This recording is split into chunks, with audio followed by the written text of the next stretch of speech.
नमस्ते दोस्तों, कैसे हो आप लोग। आशा करता हूँ आपकी सेहत अच्छी होगी, आप स्वस्थ मस्त और आनंददायी जीवन जी रहे होंगे। मैं डॉक्टर विपुल कुमार आप सभी का स्वागत करता हूँ आपके पसंदीदा होम्योपैथिक यूट्यूब चैनल पे। दोस्तों, जैसा कि हमने बताया था कि हर शनिवार को हम बैचफ्लावर मेडिसिन के बारे में बात करेंगे, तो आज आपके बीच में लेके आया हूँ एक और उम्दा बैचफ्लावर मेडिसिन जिसका नाम है हनी सकल। बहुत ही अच्छी दवा है। ऐसे लोगों के ऊपर हम अक्सर यूज करते हैं जो अपनी पास्ट की यादों में दिन भर खोए रहते हैं और उसमें अपना प्रेजेंट बर्बाद कर देते हैं। तो आज के इस वीडियो में जानेंगे कि हनी सकल ये दवा कौन से लक्षणों पे हम दे सकते हैं, क्या वो इंडिकेशन है जिसके ऊपर इस दवा का हम सटीक उपयोग कर सकते हैं। उदाहरण के साथ में इसके बारे में जानेंगे, तो वीडियो को अंत तक देखना ना भूलिएगा। तो चलिए बिना किसी देरी के हमारा डिस्कशन शुरू करते हैं।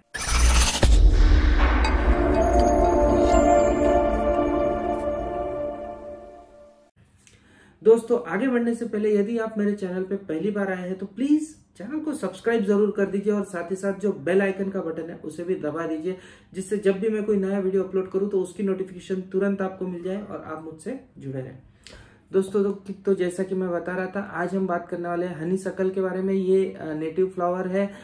जापान, चाइना, कोरिया के रीजन में जंगल के आसपास में नेचुरली हमें ये फूल देखने को मिलते हैं। बहुत ही सुगंधित फूल होता है और इसे सोने चांदी का फूल भी कहते हैं, क्योंकि चांदी जैसा होता है, जब ताजा होता है व्हाइट कलर का होता है और जैसे ही थोड़ा सा पक जाता है, मुरझाने पे आ जाता है, तब गोल्डन कलर इसका हमें देखने को मिलता है। तो सोनेरी कलर या सोने जैसा कलर हमें देखने को मिलता है, इसलिए चांदी सोने का फूल कह के भी इसे जानते हैं कई लोग। चलिए, बहरहाल हम बात कर रहे थे कि इसमें कौन से वो लक्षण देखने को मिलते हैं बैचफ्लावर मेडिसिन के हिसाब से जिसको हम सटीक तरीके से दे सकते हैं।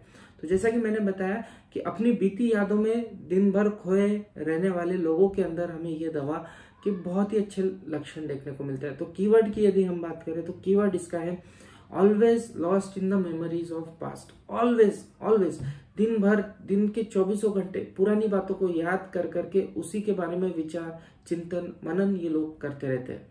यह दवाई ऐसे लोगों के लिए ही है। पिछली की गई जो गलतियां हैं, छोटी सी भी गलती होंगी तो उसको आज याद करेंगे और दिन भर उसी के बारे में सोचते रहेंगे और उसके लिए पछताते रहेंगे। तो ऐसे स्वभाव के लोगों के अंदर हमें ये दवा बहुत अच्छी तरह से काम करती हुई देखने को मिलती है। हर वक्त उनकी सोच बीते हुए समय में की गई गलतियों के बारे में ही होती है और वो चाह के भी उन विचारों से बाहर नहीं निकल पाते हैं और दिन भर उन्हीं विचारों को लेके उदास रहते हैं। तो यही चीज हमें देखने को मिलता है। एक तो पुरानी चीजों को याद करके उदास रहते हैं और उदास होने के बाद में फिर से पुरानी चीजों को याद करते थे कि पास्ट में मैं कितना खुश था और पास्ट में वो जो हैप्पी मोमेंट था उसको याद करके फिर और उदास हो जाएंगे। तो ये एक विशियस साइकिल हमें इस दवा के अंदर देखने को मिलता है। यानी खुश रहे तो भी कुछ ना कुछ बहाना देख के उदास हो जाएंगे और उदास रहे तो पुरानी खुशियों को याद कर करके फिर से उदास हो जाते हैं। तो ये हमें इनका स्वभाव, ऐसे लोगों का स्वभाव देखने को मिलता है। तो ये विचार कर करके ही, पुरानी बातों को याद कर करके ही हमारे आज की जो समय है, प्रेजेंट वर्तमान का जो समय है वो बर्बाद कर देते हैं, नष्ट कर देते हैं और प्रेजेंट में कोई भी अच्छा काम नहीं कर पाते। ये लोग अक्सर कुछ सेंटेंसेस बोलते हैं, जैसे कि काश अगर मैं उस वक्त मेरे बड़ों की बात मान लेता तो आज ये दिन देखना नहीं पड़ता। किसी की सलाह नहीं मानी तो वो वही चीज बार बार याद करेंगे। या फिर कहेंगे कि काश मैं अपनी पढ़ाई पूरी कर लेता तो आज मुझे इतनी हल्की नौकरी नहीं करनी पड़ती।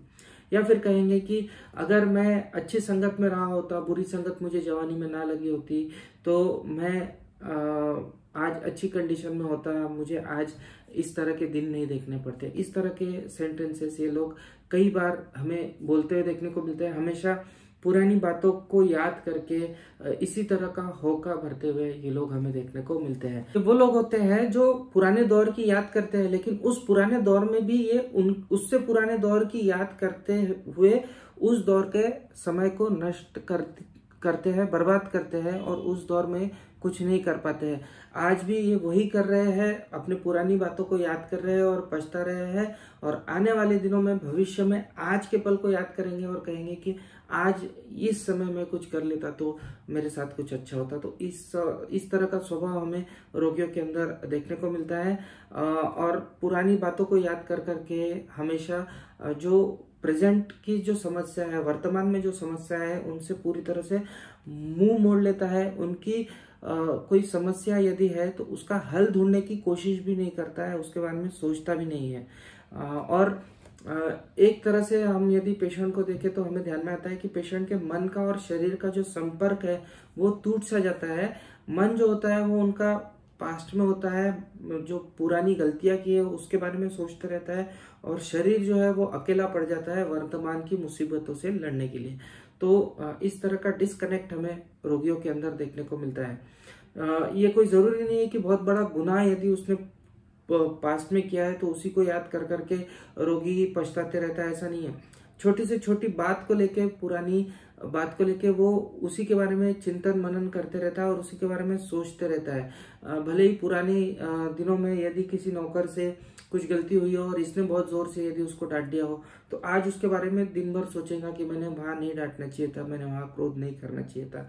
या फिर यदि किसी उसके पार्टनर से उसके मतभेद हो जाते हैं, कोई कारोबारी उसका पार्टनर है, सहयोगी है, यदि उसके साथ में मतभेद हो जाते हैं तो उस मतभेद को याद कर करके आज पछताएगा कि यदि तब मतभेद नहीं हुए होते तो वो मेरे साथ में होता और हमारा कारोबार और ज्यादा उन्नत होता। तो इस तरह का स्वभाव हमें देखने को मिलता है। हमेशा दिन भर अफसोस ही ये लोग करते रहते हैं।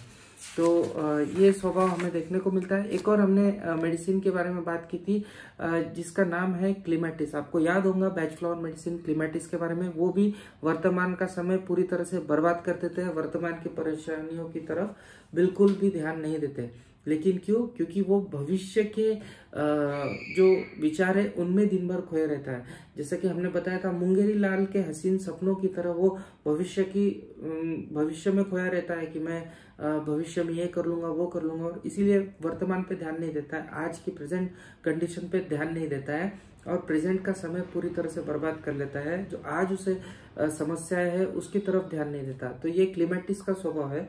ठीक इसका उल्टा हमें यहाँ पे हनीसकल के अंदर देखने को मिलता है, जहाँ पे पेशेंट जो है, रोगी जो है, पास्ट की चीजों को याद कर करके अपने प्रेजेंट के जो प्रॉब्लम्स है उसकी तरफ नहीं देखता है, प्रेजेंट की प्रॉब्लम की तरफ मुंह मोड़ लेता है।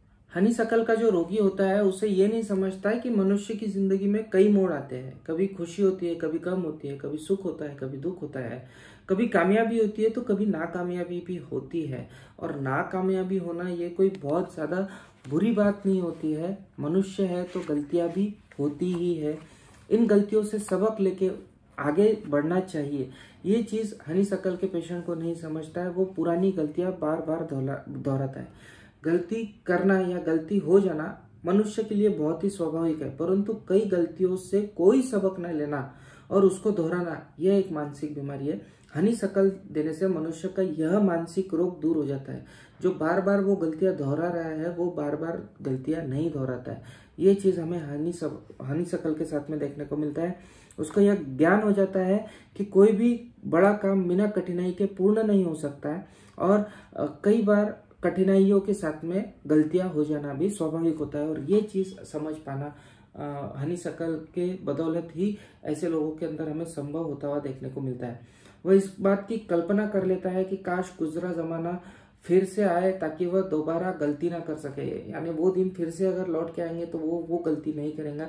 इसी तरह के विचार दिन भर उसके मन में हमें देखने को मिलता है।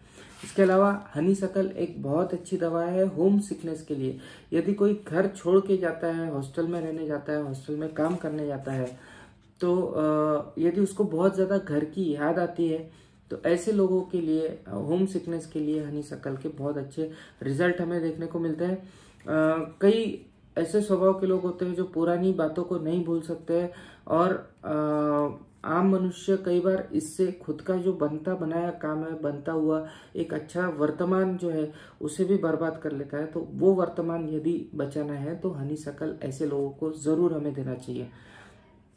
तो ये था हनीसकल के बारे में। उदाहरण के तौर पे मैंने ये दवा मोस्टली होम सिकनेस के लिए ही यूज की है। मेरा ही स्टूडेंट था जो बाहर गांव से यहाँ पढ़ने आया था होम्योपैथिक कॉलेज में, और यहाँ रूम करके रहता था, लेकिन उसको घर की इतनी याद आती थी कि खाना पीना उसका पूरी तरह से छूट गया था, उसका वजन कम हो रहा था और बहुत ही ज़्यादा चिंतित, परेशान और उदास हमेशा वो मुझे देखने को मिलता था। तो ऐसे में उसको मैंने हनीसकल ये दवा 2-2 बूंद दिन में 3 बार कंटिन्यूसली दी, और यकीन मानिए सिर्फ 15 दिन में उसे काफ़ी अच्छा आराम हो गया, और वो जो यादों की जकड़ में था, जंजीरों में जकड़ा हुआ था, उन जंजीरों से मुक्त हो गया और फिर खुल के यहाँ पे घुल मिल गया और रहने लगा। तो ये इस तरह के रिजल्ट हमें बैच फ्लावर मेडिसिन के साथ में अक्सर देखने को मिलते हैं। तो आशा करता हूँ ये बैच फ्लावर मेडिसिन हनीसकल आपको समझ में आई होंगी। यदि कोई आपको डाउट है तो आप ज़रूर कमेंट सेक्शन में मुझे लिख के भेजिए।